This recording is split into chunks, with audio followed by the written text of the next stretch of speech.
तो अब तक हमने फ्रांस के बारे में क्या क्या देखा है? फ्रांस के बारे में हमने बहुत कुछ डिस्कशन कर लिया है कि फ्रांस में नेशनलिज्म कैसे इमर्ज हो रहा है, यानी कि राष्ट्रवाद का उदय कैसे हो रहा था, है ना। फ्रांस में उदय हुआ, फिर फ्रांस से धीरे धीरे होके पूरे यूरोप में फैल गया था, और पूरे यूरोप में अब लड़ाइयाँ लड़ी जा रही थी भाई। किस चीज के लिए लड़ाई लड़ी जा रही थी? वहां पे तानाशाह को सत्ता से बाहर करने के लिए, कि हम क्या करेंगे भाई, तानाशाह को बाहर करेंगे, तानाशाह को बाहर करेंगे। और यहाँ पे लोगों के लिए, यानी कि जनता की भलाई के लिए जो शासन होगा, उस ऐसे शासन को हम क्या करेंगे, यहाँ पे शुरुआत करेंगे। तो ये हमने सब कुछ देख लिया था। अगर आपने नहीं देखा है तो पहले वो वीडियो देख लीजिए, फिर इसको देखेंगे तो ज्यादा समझ में आएगा। तो आज जहां जहां तक हमने उस वीडियो को पॉज करा था, वहां से हम इसकी शुरुआत करते हैं। फिर इस हेडिंग में कह रहा है कि उदारवादियों की क्रांति।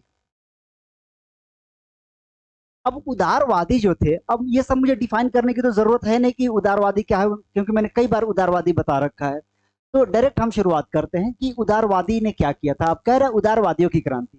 सबसे पहले कह रहा है कि 1848 में यूरोपीय देशों में गरीबी, बेरोजगारी और भूखमरी से किसान मजदूर मजदूर विद्रोह कर रहे थे।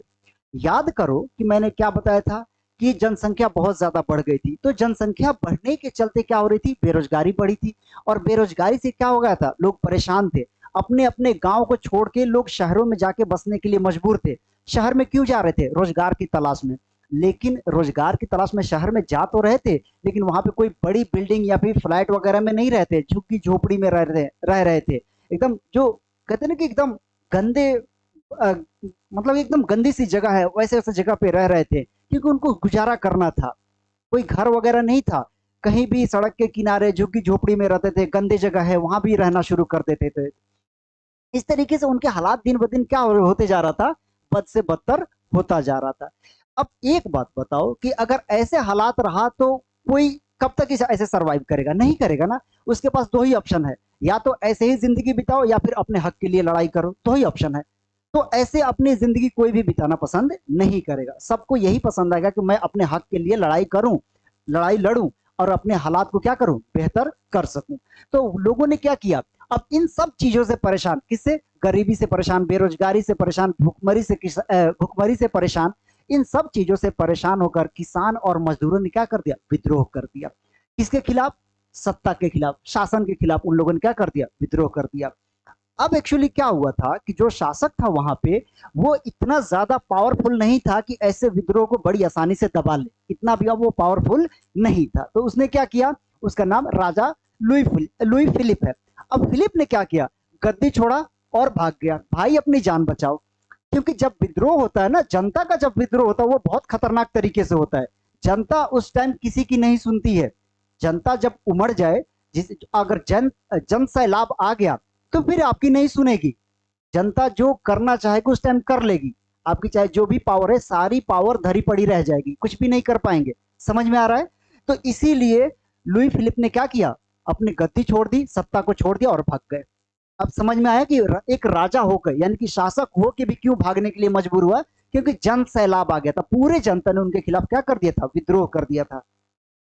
आपके मन में ये सवाल उठ सकता है कि अगर जनता ने विद्रोह किया तो ये तो राजा था, शासक था, इसके पास बहुत ज्यादा शक्तियां थी, पावर थी, लोगों को कंट्रोल कर सकता था। नहीं जी, बिल्कुल नहीं कर सकता है, क्योंकि ये एक या दो लोगों का विद्रोह नहीं है, बल्कि ये पूरे जनता का विद्रोह है। पूरे जनता को आप कैसे कंट्रोल कर लेंगे? पॉसिबल ही नहीं है। तो वही लुई फिलिप को लगा कि भाई ये मेरे बस की बात नहीं है, तो उन्होंने क्या किया, अपने गद्दी को ही छोड़ दिया, और छोड़ के क्या कर रहे, भाग के चले गए। जब ये छोड़ के चले गए तो जो सिंहासन है वो खाली हो गया। अब शासन कौन चलाएगा? तो शासन को चलाने के लिए अब क्या किया गया वो देखिए। सबसे पहले गणतंत्र की घोषणा की गई, यानी कि जो राजतंत्र था, यानी कि अब कोई राजा नहीं आएगा, कोई भी राजा वहां पे शासन नहीं करेगा। अब जो शासन वहां पे चलेगा, किसके थ्रू चलेगा? गणतंत्र। गणतंत्र क्या है, मैंने पहले भी बता रखा है। गणतंत्र एक बार और बता देता हूं। गणतंत्र यानी कि लोगों का समूह, है ना।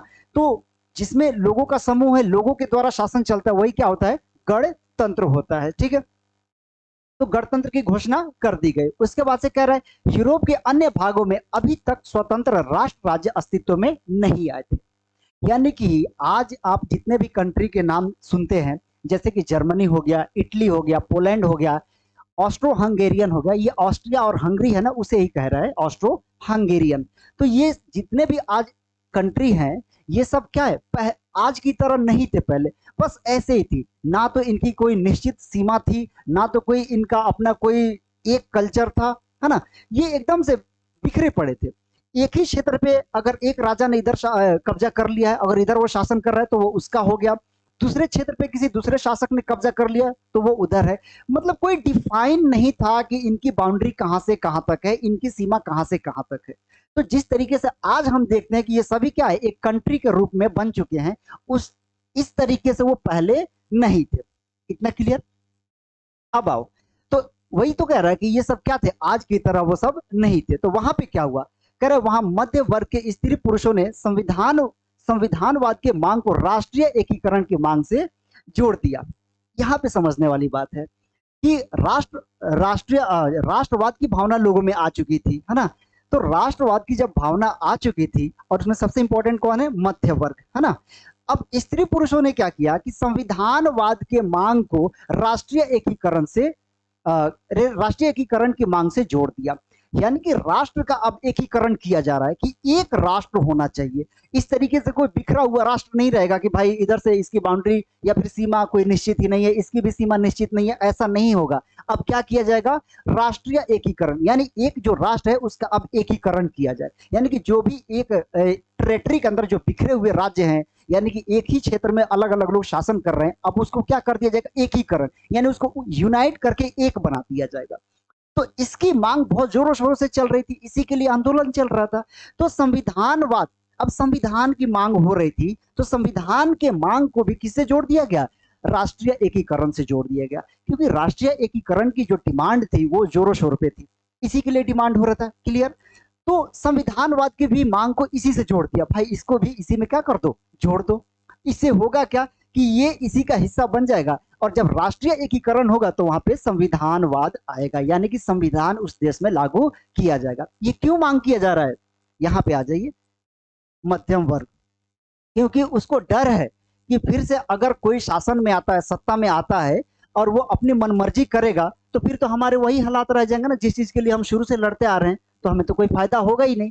तो अपने फायदा के लिए, यानी जो लड़ाइयां लड़ी है वो बेकार ना चला जाए, इसलिए उन्होंने क्या किया कि हमें संविधान चाहिए, और संविधानवाद की मांग को भी राष्ट्रीय एकीकरण की मांग से जोड़ दिया कि हाँ भाई सिर्फ राष्ट्रीय एकीकरण से काम नहीं चलेगा, उसमें संविधान को भी आप क्या कर लीजिए, जोड़ दीजिए। क्योंकि जब आप संविधान उसमें जोड़ देंगे तब क्या हो जाएगा कि हम निश्चिंत हो जाएंगे, टेंशन फ्री, कि अब जो भी शासक आएगा, यानी कि जो भी रूलर आएगा, उसको संविधान के अकॉर्डिंग चलना पड़ेगा। क्यों, क्योंकि संविधान में लिखा गया है कि देश कैसे चलेगा, देश का नियम कानून क्या होगा, वो संविधान में लिखा गया है। इसीलिए संविधानवाद की मांग भी क्या हो गई, जोरों शोरों पे आ गई, और इसके मांग को इससे जोड़ दिया गया।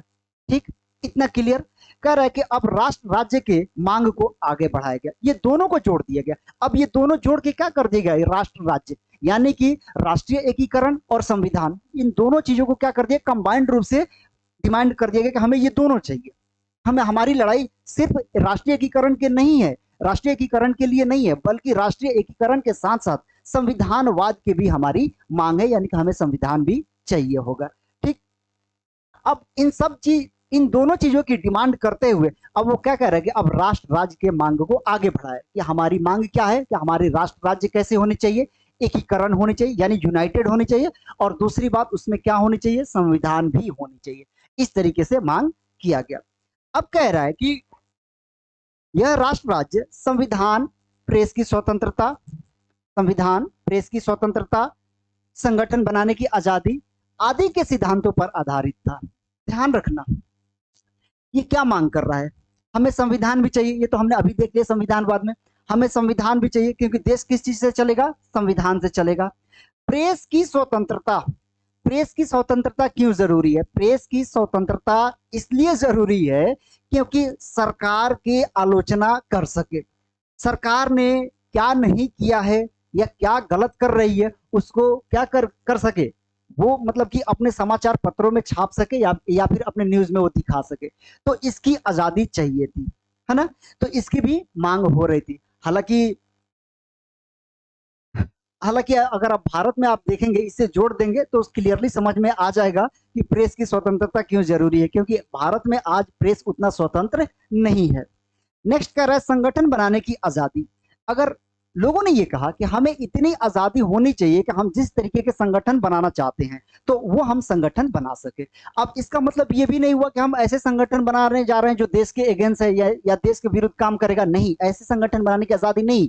वो अपने सामाजिक संगठन या फिर अपने समुदाय के लिए कोई संगठन या फिर कल्चर के लिए कोई संगठन बनाना चाहते हैं तो उसकी आजादी चाहते थे कि भाई इतनी हमें आजादी दे दो कि हम क्या कर सके, अगर हमें जरूरत पड़े तो हम संगठन भी बना सके, और हाँ, अगर आप गलत कर रहे हैं तो आपके खिलाफ भी हम क्या कर सके, लड़ सके। तो ये सब हमारी डिमांड थी। नए राष्ट्र के एकीकरण के साथ साथ हमें संविधान चाहिए, और जो प्रेस होगा यानी कि जो न्यूज है, न्यूज वाले हैं, न्यूज एजेंसी या फिर न्यूज पत्र वाले या न्यूज चैनल वाले, उनको स्वतंत्रता होनी चाहिए कि वो जो न्यूज है वो दिखा सके। सरकार उस पर किसी तरीके की इंटरफेयर नहीं करेगी, उस पर कोई पाबंदी नहीं लगाएगी।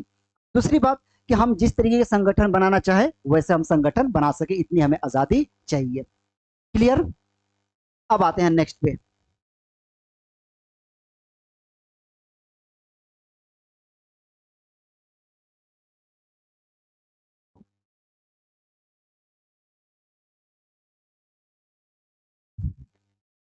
नेक्स्ट कह रहा है कि जर्मनी इलाकों में राजनीतिक संगठनों ने फ्रैंकफर्ट शहर में जर्मन नेशनल असेंबली के पक्ष में मतदान का फैसला किया। अब ये जर्मनी की बात कर रहा है। जर्मनी में एक शहर है, उस शहर का नाम क्या है, फ्रैंकफर्ट। तो फ्रैंकफर्ट के लोगों ने क्या डिसाइड किया है, जर्मनी देश है और जर्मनी देश में एक छोटा सा शहर है फ्रैंकफर्ट। तो फ्रैंकफर्ट के लोगों ने क्या डिसाइड किया कि हम मतदान करेंगे, हम वोटिंग तो करेंगे, लेकिन किसके पक्ष में, किसके समर्थन में, नेशनल असेंबली के लिए हम क्या करेंगे, मतदान करेंगे। अपना वोट हम किसको देंगे, नेशनल असेंबली के लिए हम अपना वोट देंगे। ये डिसाइड कर लिया कि हमारा जो मतदान होगा किसके लिए होगा, नेशनल असेंबली के लिए हम क्या करेंगे, वोट देंगे। ठीक, इतना क्लियर। उसके बाद से कह रहा है 1848 में 831 831 निर्वाचित प्रतिनिधियों ने जर्मन राष्ट्र के लिए संविधान का प्रारूप तैयार किया। अभी हमने बताया कि संविधान की मांग हो रही थी संविधान सभा में, है ना, कि हमें क्या चाहिए, संविधान चाहिए, प्रेस की स्वतंत्रता चाहिए और संगठन बनाने की आजादी चाहिए। तो 831 लोगों ने मिलकर क्या तैयार किया था, संविधान का प्रारूप तैयार कर लिया था कि हमारा संविधान इस तरीके से होगा, हमारा देश इस तरीके से चलेगा, ऐसे काम करेगा, वैसे काम करेगा। ठीक, कितने लोगों ने बनाया था, 831 प्रतिनिधियों ने मिलकर संविधान का प्रारूप तैयार कर लिया। अब इसके बाद देखो गेम यहीं से चेंज हो जाएगा, यहाँ पे थोड़ा सा ध्यान से समझना, और गेम यहीं से चेंज होगा। कह रहे कि राष्ट्र की अध्यक्षता एक राजा को सौंपी गई जिसने जिसे संसद के अधीन रहना था। यहाँ पे अधीन के बजाय अधिक हो गया है ना, ये अधीन है।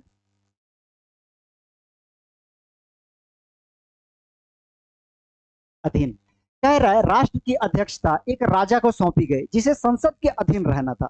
यानी कि आप राष्ट्र की अध्यक्षता तो करेंगे, राष्ट्र के लिए प्रेसिडेंट का काम करेंगे, लेकिन इसका मतलब ये भी नहीं हुआ कि आप इतने आजाद हो जाए कि जो मन में आए वही करेंगे, ऐसा भी नहीं होगा। आपको क्या करना पड़ेगा, आप स्वतंत्र तो हैं लेकिन आप किसके अधीन रहेंगे, आप जो है संविधान के अधीन रहेंगे, है ना। यानी संसद जो है, संसद के अधीन आपको रहना पड़ेगा, संविधान के दायरे में रह के आपको काम करना पड़ेगा, और जो संसद है संसद के अधीन आपको रहना पड़ेगा। आप इतना भी इंडिपेंडेंट या इतना भी फ्री नहीं है कि आप तानाशाह बन जाए, जो मन में आए वही करे, ऐसा भी नहीं था। यानी आप क्या है, आपको संसद के अधीन रहना था, है ना। यानी कि आप जो कुछ भी कदम उठाएंगे, जो कुछ भी काम करेंगे, वो संविधान के नियमों के अनुसार करेंगे, ये सब कहा गया। लेकिन जब ये कहा गया तो आगे क्या हुआ, कह रहे कि प्रशा के राजा फ्रेडरिक विल्हेम, ये नाम याद रखना, फ्रेडरिक विल्हेम चतुर्थ को ताज पहनाने की पेशकश की गई। ये सारा काम तैयार हो गया भाई, संविधान का प्रारूप तैयार है, ये भी हमने डिसाइड कर लिया कि जो अध्यक्ष होगा वो अध्यक्षता किसी जिसको सौंपी जाएगी वो संसद के अधीन रहेगा। कोई किसी से मतलब इतना भी इंडिपेंडेंट कोई नहीं रहेगा कि वो तानाशाह बन जाए, यानी कि हर एक कोई एक दूसरे के अधीन रहेगा, है ना, और एक दूसरे पे क्या करेगा, लगाम लगा के रखेगा, यानी कि आप संविधान के दायरे में ही रह के काम करेंगे। ये सब हो गया था। लेकिन जो प्रशा है, तो प्रशा के राजा को ये सब सौंपा गया कि आप आइए और यहाँ पे क्या कीजिए, शासन कीजिए। उनको ताज पहनाने की पेशकश की गई कि हम आपको ताज पहनाना चाहते हैं, हम आपको शासक बनाना चाहते हैं, आप आइए और क्या कीजिए, हमारे यहाँ पे आकर शासन कीजिए। लेकिन उन्होंने क्या कहा, ध्यान से समझना, मैंने बोला ना गेम यहीं से चेंज हो जाएगा। उन्होंने क्या किया कि उनको ये जो कुछ भी दिया गया, ताज पहनाने की मांग की गई कि आइए आप इस ताज को पहन लीजिए और यहाँ पे शासन कीजिए। किनको कहा गया? प्रशा के राजा थे, उनका नाम था फ्रेडरिक विल्हेम चतुर्थ, यानी कि फोर्थ। तो फ्रेडरिक विल्हेम फोर्थ को कहा गया कि आप आइए ताज पहनिए, है ना, और शासन को चलाइए यहाँ से। लेकिन उन्होंने क्या कर दिया, इसे एक्सेप्ट ही नहीं किया कि नहीं हम ये काम नहीं करेंगे।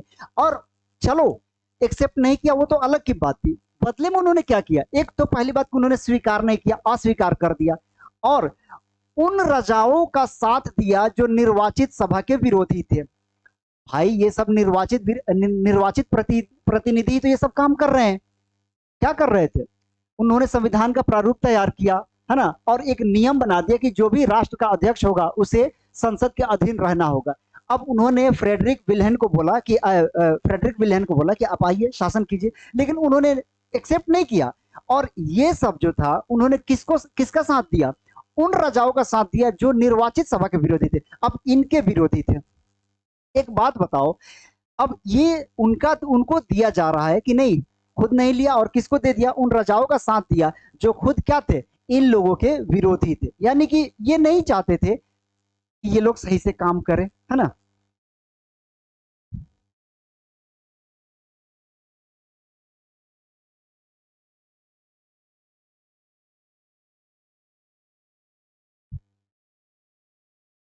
अब ये जो राजा थे ये नहीं चाहते थे कि ये लोग क्या करें, अच्छे से काम करें, है ना। तो अब उनको ये कह दिया गया, यानी ये उन्हीं के साथ में चले गए। फ्रेडरिक विल्हेम जो थे वो उनके साथ में चले गए।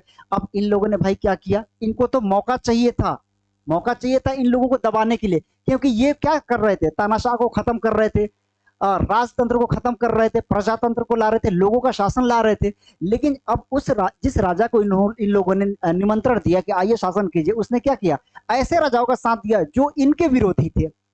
अब भाई अब क्या होगा, गेम तो यहीं से पूरा पलट गया, यहीं से पूरा गेम क्या हो गया, पलट गया। जो भी करा धरा था सारे करे धरे पे पानी फिर गया यहीं से। इसीलिए मैंने बोला था ध्यान से समझना, गेम यहीं से चेंज होगा। तो अब क्या हुआ कि अब इन लोगों ने इनको दबाना शुरू कर दिया। ये जो काम कर रहे थे, संविधान का प्रारूप तैयार कर रहे थे, राष्ट्र के अध्यक्ष को दे रहे थे कि शासन कीजिए लेकिन आप संसद के अधीन रहेंगे, उनको क्या कर दिया गया, अब इन लोगों ने उनको दबाना शुरू कर दिया, यानी उनका अब शोषण करना शुरू कर दिया। यहीं से गेम पलटा। अब क्या हुआ, जब इतना हो गया तो कह रहा कि संसद का सामाजिक आधार कमजोर हो गया।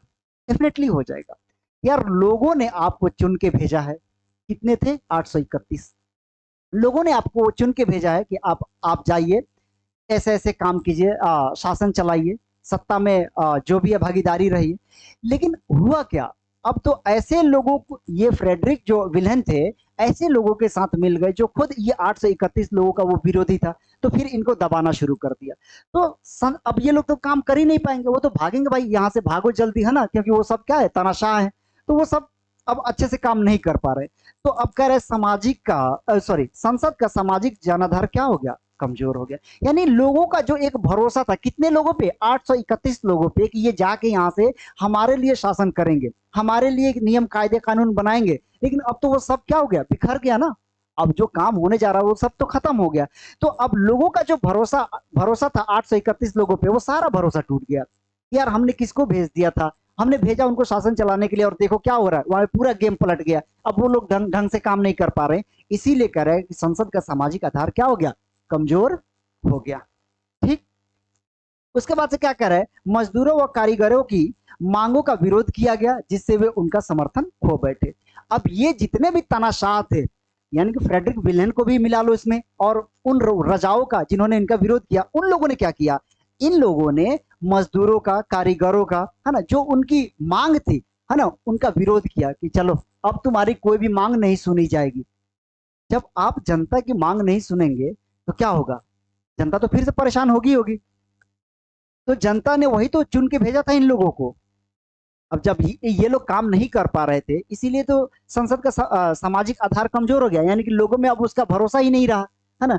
अब जो तानाशाह फिर आ गए, उन लोगों ने मजदूरों को, है ना, या फिर मिडिल क्लास के लोग हैं उनको, उन लोगों ने क्या किया, इग्नोर करना शुरू कर दिया कि भाई छोड़ो, इनकी कुछ नहीं सुनना है, ये लोग तो हमेशा ऐसे ही मांग करते रहते हैं। हालांकि वो तो शुरू से ही परेशान है, वो शुरू से परेशान है, उनकी कोई नहीं सुन रहा है। तो फिर वही काम हो गया, जैसे गेम पलट गया, मैंने बताया था गेम पलटेगा ऐसे और पलट गया। अब उनका क्या हो गया, उनका कोई समर्थन करने वाला नहीं था, है ना। अब उनकी मांगों का विरोध किया गया, है ना। और वो सब क्या करे कि उनका समर्थन खो बैठे। अब इनको भी कोई समर्थन करने वाला नहीं था। क्या हुआ, असेंबली भंग करने पर मजबूर हुए। जब भाई कोई काम हो ही नहीं रहा है असेंबली में या संसद में, कोई काम हो ही नहीं रहा, तो काहे बात की असेंबली। इसीलिए क्या कर दिया गया, असेंबली को भंग कर दिया गया, और मजबूरन करना पड़ा। खुशी खुशी किसी ने नहीं किया, मजबूर थे भाई, कि अब हमारे पास कोई ऑप्शन ही नहीं है। क्योंकि अब पावर कहाँ पे चला गया है, पावर ऐसे लोगों के हाथों में चला गया है जो लोग जो क्या चाहते हैं, वो जनता के विरोधी हैं। यानी कि जो जनता की भलाई के लिए काम हो रहा है, ऐसे कामों के वो क्या है, विरोधी है। इसीलिए वो सब क्या हो गए थे, अब मजबूर हो चुके थे, लाचार हो चुके थे। इसीलिए उन लोगों ने असेंबली को क्या कर दिया, भंग करने पर मजबूर हो गए। चलो भाई अब असेंबली को भंग कर दो, अब कुछ नहीं हो सकता, है ना। तो मजबूरी में उन लोगों ने असेंबली को भंग कर दिया। इतना क्लियर है।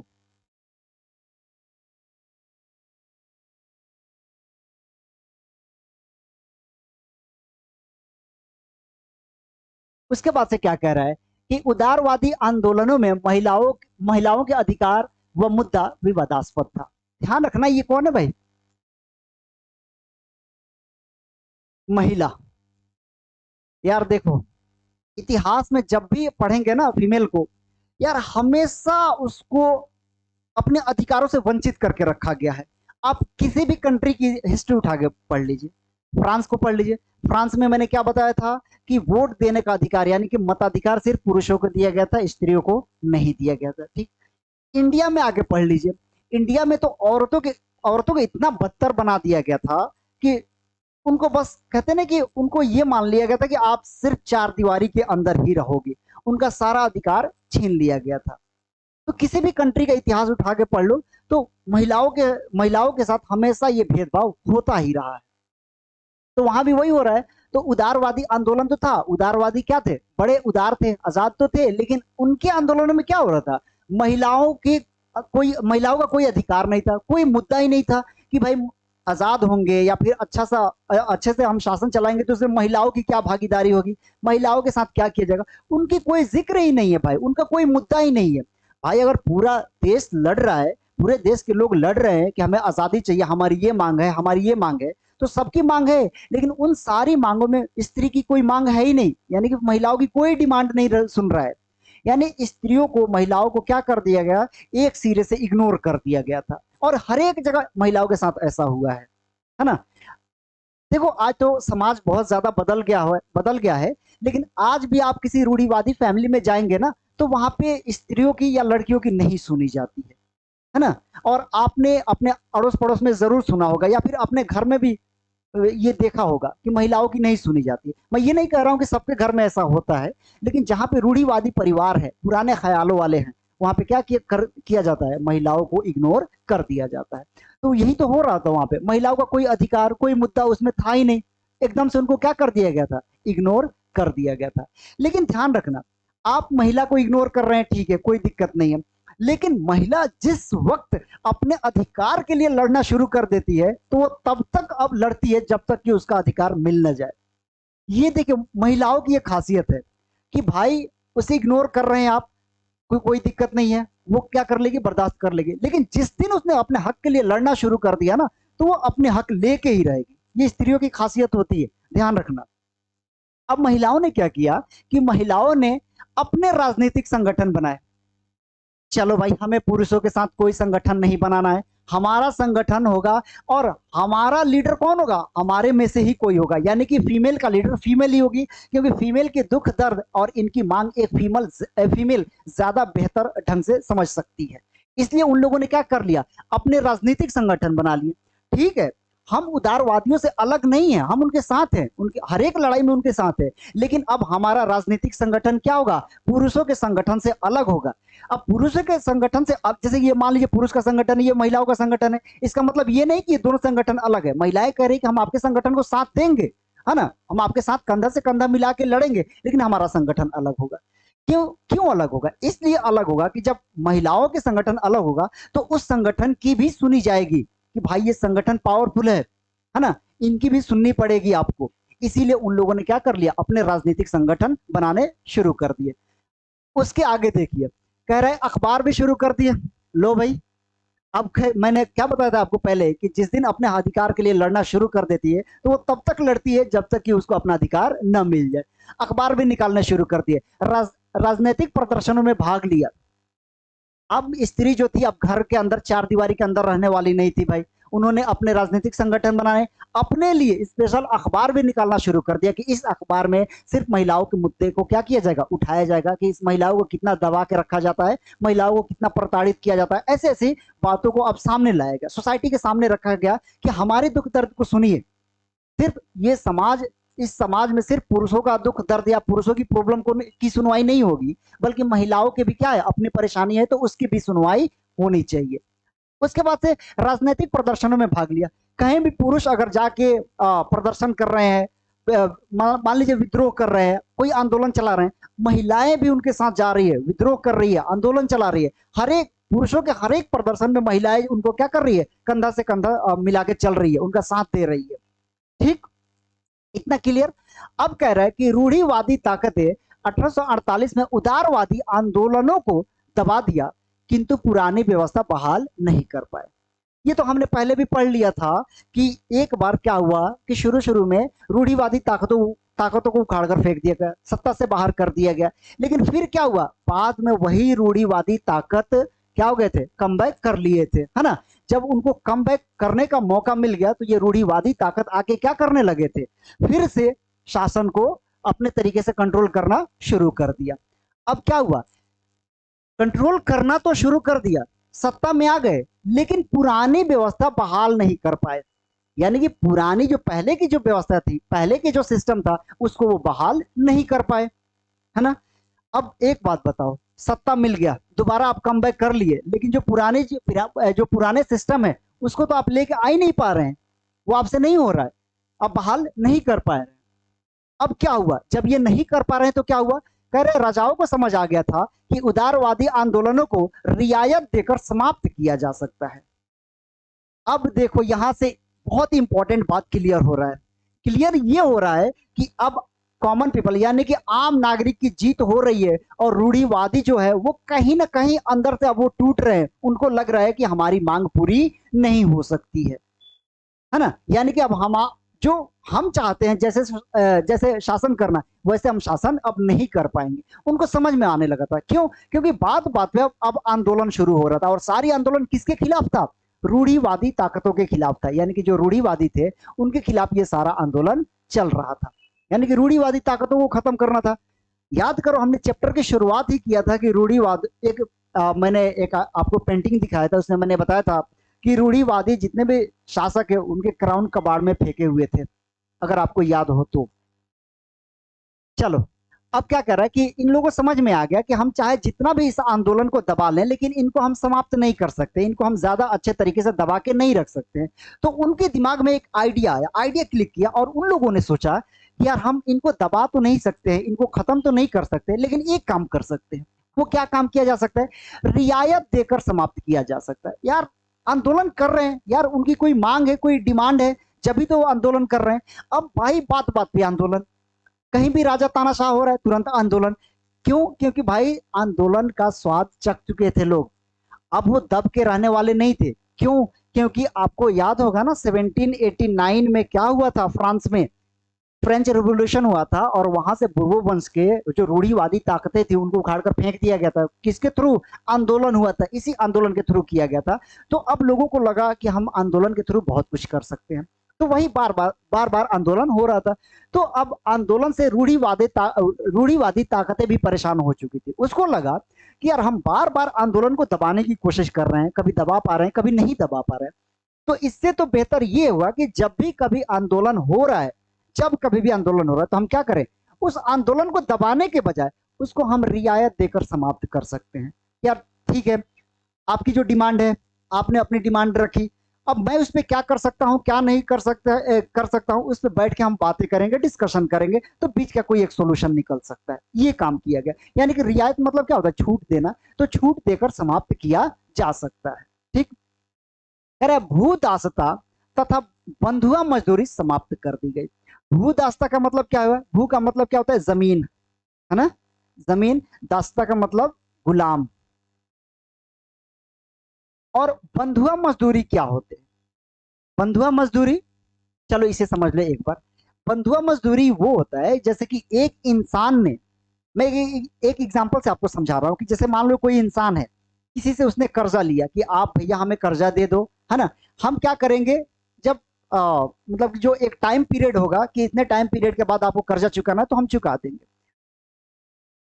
सपोज दैट कि वो कर्जा ले लिया और वो चुका नहीं पा रहा है, ऐसे में क्या होगा, वो कहेगा कि हम क्या कर रहे हैं, आपके यहाँ पे हम मजदूरी कर देते हैं, काम कर देते हैं। लेकिन इसका मतलब ये नहीं कि जितना आपने कर्जा लिया है उतने का हम मजदूरी करा लेंगे, नहीं। वो क्या करेगा कि जब तक आप कर्जा नहीं चुका रहे हैं तब तक आप मेरे यहाँ पे काम करते रहिए, मेरे यहाँ पे आप काम करते रहिए। जब आप पैसा देंगे तब आप काम करना बंद कर देंगे। इसका मतलब ये नहीं है कि पैसे के बदले में मजदूरी कर देगा, नहीं। मजदूरी पैसे के बदले में नहीं हो रही है। जब तक आप पैसे चुका नहीं देंगे तब तक आप मजदूरी करते रहिए वहां पे। जब आप पैसे चुका देंगे तब क्या कर दिया जाएगा, आपको फ्री कर दिया जाएगा, इंडिपेंडेंट कर दिया जाएगा। अगर आप अपनी पूरी जिंदगी में पैसे नहीं चुका पाते हैं तो आप मर जाते हैं, ठीक है, आपकी कहानी खत्म। लेकिन अब आपके जगह आपका बेटा आएगा और आपका बेटा वहां पे जाके क्या करेगा, मजदूरी करेगा। अब देख रहे हो, ये पीढ़ी दर पीढ़ी ऐसे ही चलता रहेगा जब तक आप पैसे चुका नहीं देते हैं। तो क्या हुआ, पीढ़ी दर पीढ़ी जो मजदूरी कर रहे हैं लोग, गुलाम बन के, बंधुआ बन के कर रहे हैं, उसे ही हम बंधुआ मजदूरी कहते हैं। होप आप लोगों को समझ में आ गया होगा कि बंधुआ मजदूर क्या होता है। तो इन सब चीजों को खत्म किया गया। भू दासत्व यानी कि जमीन पे जो जमीन का गुलाम था, जिसको गुलाम बनाकर काम कराया जाता था, तो भू दासत्व यानी कि भू दासता से लोगों को फ्री कर दिया गया। बंधुआ मजदूरी भी क्या कर दी गई, समाप्त कर दी गई। क्लियर? उम्मीद करता हूं कि ये सब आपको समझ में आ रहा होगा। कमेंट बॉक्स में जरूर बताइएगा कि समझ में आ रहा है या नहीं आ रहा आपको। चलिए अब नेक्स्ट टॉपिक पे हम चलते हैं।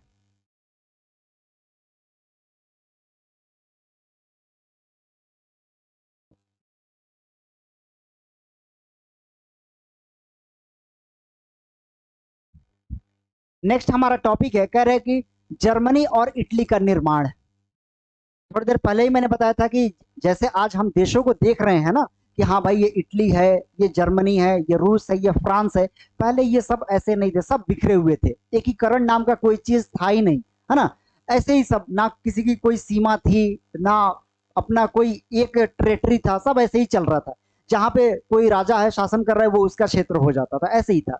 लेकिन वो एकीकरण कैसे हुआ, है ना, इटली और जर्मनी का निर्माण कैसे हुआ, वो इस टॉपिक में देख लेते हैं। सारी कहानी एक ही चीज से जुड़ी हुई है क्योंकि हम यूरोप पढ़ रहे हैं।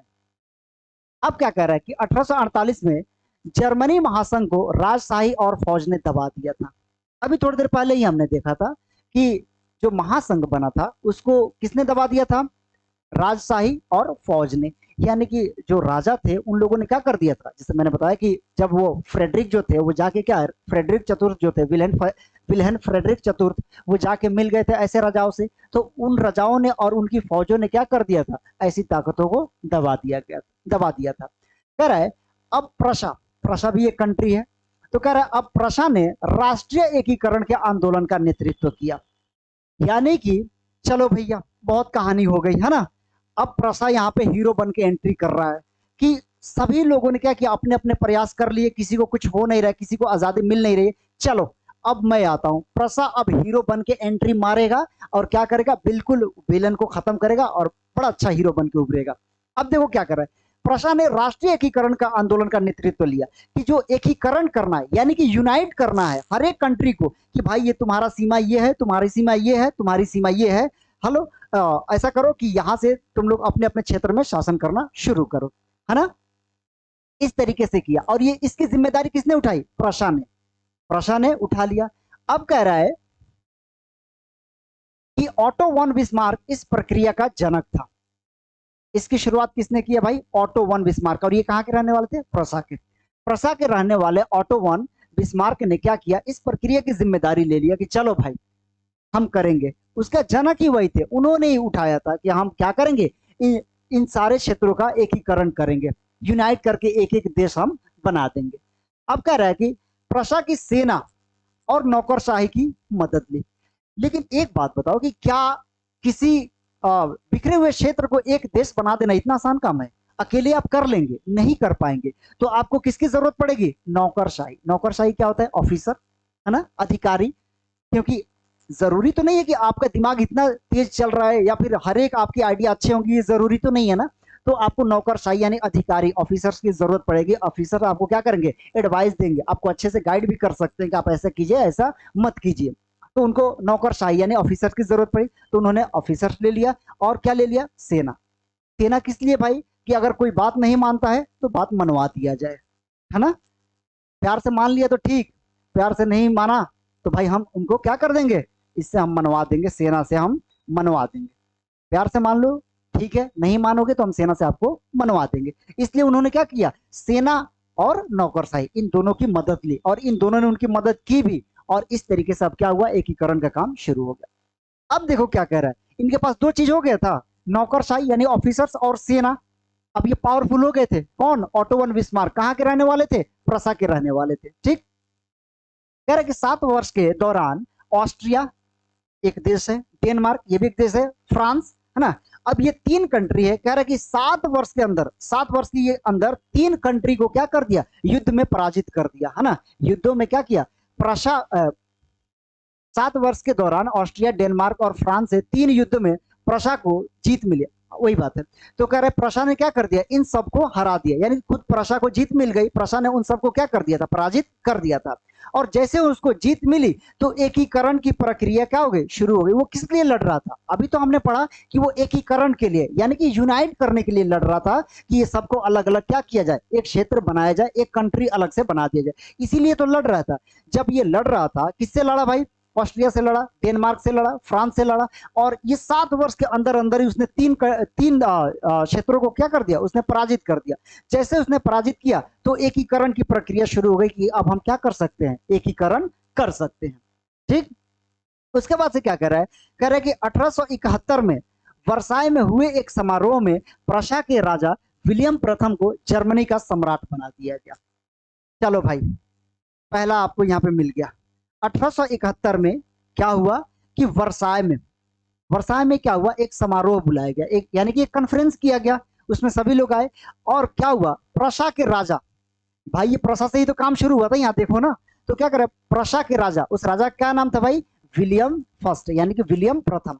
इनको क्या बनाया गया? जर्मनी का सम्राट बना दिया गया कि आप जाइए किस पे शासन कीजिए भाई? जर्मनी पे आप रूल कीजिए। जर्मनी पे जाके आप क्या कीजिए? शासन कीजिए। जर्मनी कंप्लीट हो गया, जर्मनी बन गया। उसके बाद से कह रहे हैं जर्मनी में अब जब ये शासक बन गए तो उन्होंने क्या किया? कौन? विलियम प्रथम शासक बन गए। अब उन्होंने क्या किया? कह रहे कि जर्मनी में मुद्रा, बैंकिंग, मुद्रा, बैंकिंग, कानूनी तथा न्यायिक व्यवस्था पर विशेष ध्यान दिया। भाई अगर आप शासन करने जा रहे हैं तो पहले मुद्रा तो होनी चाहिए। अगर आपकी इकोनॉमी खराब हो गई तो आप भी खराब हो जाएंगे, कोई सुनेगा ही नहीं। क्यों? पैसा, पैसा बोलता है भाई। तो पहले मुद्रा पे उन्होंने काम काम किया, है ना, मुद्रा को सही किया। उसके बाद से बैंकिंग सिस्टम यानी कि बैंकिंग वगैरह का भी काम किया। कानूनी व्यवस्था यानी कानून को एकदम से सख्त बना दिया कि भाई अगर आप गलत करोगे तो आपको पनिशमेंट मिलेगा। यानी कि कानून की नजरों में सब कोई क्या होंगे? एक समान होंगे, कोई बड़ा और कोई छोटा नहीं, है ना। उसके बाद से क्या करें? न्यायिक व्यवस्था यानी अगर किसी के साथ अन्याय हुआ है तो उसको न्याय मिलेगा, न्याय दिया जाएगा। अब ये सब कहां पे हो रहा है? नए जर्मनी में। नया एक देश बन गया जर्मनी, और वहां पे शासन कौन कर रहे थे? विलियम प्रथम शासन कर रहे थे। और इन्होंने ये सब क्या कर दिया? डिक्लेयर कर दिया कि अब इस तरीके से शासन होगा। और इस जर्मनी का शासक अब कौन है? मैं हूं, यानी कि उसका रूलर मैं हूं, मैं रूल कर रहा हूं। तो इस तरीके से मेरे यहाँ पे ऐसे शासन व्यवस्था उसकी रहेगी। इतना क्लियर? चलो नेक्स्ट पे आते हैं।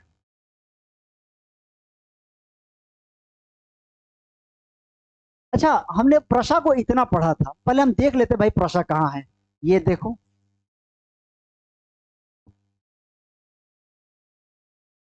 अब ये रहा आपका प्रशा, ये रहा प्रशा। कितने बड़े क्षेत्र में फैला हुआ आप देख सकते हैं। ये है जो आपका प्रशा है, प्रशा वाला क्षेत्र है ये सारा। तो यही प्रशा जो है ये क्या कर रहा है कि कब्जा करके वहां पे एक नए तरीके से शासन की शुरुआत कर रहा है। ये रहा प्रशा। और प्रशा ने ही जर्मनी पे क्या किया? कब्जा किया। वहां पे एक एकीकरण की काम हो गया जर्मनी में, और जर्मनी का शासन जर्मनी का शासक उसके जर्मनी का शासक वहां पे शासन चलाना शुरू कर दिया। मुद्रा में परिवर्तन किया, यानी कि सुधार किया, है ना। उसके बाद से बैंकिंग में सुधार किया, न्याय व्यवस्था में सुधार किया और कानून व्यवस्था में भी सुधार किया, और इस तरीके से सुधार करके एक अच्छे तरीके से शासन व्यवस्था वहां पे चलाना शुरू कर दिया। चलो भाई, जर्मनी की कहानी खत्म। जर्मनी अब क्या हो गया, एक कंट्री बन गया, उसे अब बाहर करते हैं। अब आते हैं नेक्स्ट टॉपिक पे। और ये सब काम कौन कर रहा था, प्रशा के थ्रू ये सब सारा काम हो रहा था। क्लियर है इतना? तो जर्मनी सॉरी प्रशा को देख लो, ये रहा मैप पे आपका प्रशा। आ जाओ अब नेक्स्ट टॉपिक पे चलते हैं कि नेक्स्ट टॉपिक हमारा क्या है। चलो भाई, प्रशा का काम हो गया। अब हम इटली को देख लेते हैं। अब देखो इटली क्या कर रहा है, कह रहा है कि 19वीं सदी में 19वीं सदी में क्या हो रहा है। 19वीं सदी में एक बात बताओ, अगर आप लोगों ने पहला वीडियो देखा होगा तो आपको सदी समझ में आ गया होगा कि सदी क्या होता है। सदी या शताब्दी दोनों एक ही चीज है। तो अगर आपको पता है तो कमेंट बॉक्स में बताओ कि आपको समझ में आ गया है कि सदी किसको बोलते हैं, सदी या शताब्दी दोनों एक ही है। अगर आपको समझ में आ गया है तो कमेंट करो। कह रहा है 19वीं सदी में इटली 7 राज्यों में बटा हुआ था भाई। यहां भी देख लो, एक इटली है ही नहीं। इटली क्या था, डिवाइडेड था। कितने पार्ट में, 7 राज्यों में वो क्या हुआ था, बटा हुआ था।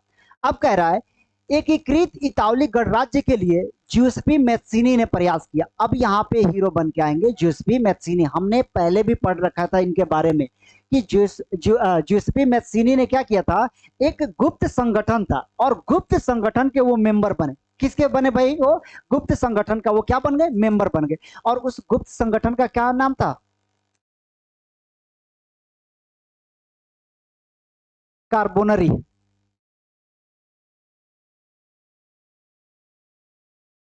उसका नाम था कार्बोनरी। ये एक गुप्त संस्था थी, यही गुप्त संस्था थी, उसका नाम था कार्बोनरी। और ज्यूसेपी मैत्सिनी क्या बने थे, उसके मेंबर बने थे। और इस तरीके से उसके मेंबर बनने के बाद तुरंत उन्होंने क्या कर दिया था, उसके मेंबर बनने के बाद उन्होंने भी गुप्त संगठन बनाना क्या कर दिया, शुरू कर दिया। और उन्होंने 2 और गुप्त संगठन बनाए। वो गुप्त संगठन कौन था, यंग इटली और यंग यूरोप। ये भी हमने पढ़ रखा है, तो ज्यादा हम टाइम यहाँ पे वेस्ट नहीं करेंगे। यंग इटली और यंग यूरोप किसने बनाए भाई, ज्यूसेपी मैत्सिनी ने बनाया। पहले तो वो खुद एक कार्बोनरी गुप्त संगठन था, उसके मेंबर बने, फिर उन्होंने 2 गुप्त संगठन यहाँ पे बना लिया। ठीक, उसके बाद से क्या कह रहा है, 1831 और 1848 में क्रांतिकारी विद्रोहों की असफलता से इतावली राज्य को जोड़ने की जिम्मेदारी साडिया पिडमोंट के शासक विक्टर इमैनुअल द्वितीय पर आ गई। अब जो था इटली की एकीकरण की जिम्मेदारी किस पे आ गई भाई, साडिया पिडमोंट के शासक जो थे कौन थे भाई, विक्टर इमैनुअल द्वितीय। इन पे ये जिम्मेदारी आ गई कि चलो भाई अब आप काम करो इटली के लिए। इटली का एकीकरण जो है, इतावली राज्य को जोड़ने की जिम्मेदारी, जो 7 राज्यों में बिखरा हुआ था, कितने में, 7 राज्यों में जो बिखरा हुआ था, तो उसको जोड़ने की जिम्मेदारी अब किस पे आ गई, विक्टर इमैनुअल द्वितीय पे आ गई कि चलो भैया बहुत बैठ लिए, बहुत आराम कर लिया, आ जाओ थोड़ा सा आप भी काम करो, अकेले ये काम हो नहीं रहा, आओ साथ में। तो विक्टर इमैनुअल क्या हो गए, आए, और उन्होंने भी इसमें क्या कर दिया, प्रयास करना शुरू कर दिया। अब जब वो आए तो उनसे अकेले नहीं हो रहा था, तो अब दूसरे किसी की एंट्री हो रही है। कौन है भाई, कावूर। कावूर, कावूर है ना। अब कावूर की एंट्री हो रही है। और कावूर ने क्या किया कि कावूर ने इटली के प्रदेशों को एकीकृत करने वाले आंदोलन का नेतृत्व किया। ठीक, कैसे क्या किया भाई, उन्होंने एक आंदोलन चलाया। वो आंदोलन क्या था कि वो इटली का एकीकरण करना चाहते थे। जब वो इटली का एकीकरण करना चाहते थे तो उसके लिए वो एक आंदोलन चलाना जरूरी था। एक बात बताओ, हम इतना कुछ पढ़ चुके हैं, आपको अब समझ में आ गया होगा कि हर एक बात के लिए आंदोलन चलाना जरूरी क्यों था। क्योंकि आपको फांसीवादी ताकतों से लड़ना था, शक्तिशाली लोगों से लड़ना था, तो आप अकेले नहीं लड़ सकते हैं, आंदोलन के थ्रू ही आप लड़ सकते हैं। क्योंकि आंदोलन में आप अकेले नहीं होते हैं, बल्कि क्या होता है, पूरा समूह होता है। तो आप, जनता का पूरा समूह होता है, तो उसके थ्रू आप लड़ते हैं। इसलिए क्या किया, काबूर ने आंदोलन चलाया। यह आंदोलन किस लिए था, इटली के एकीकृत करने के लिए आंदोलन चलाया।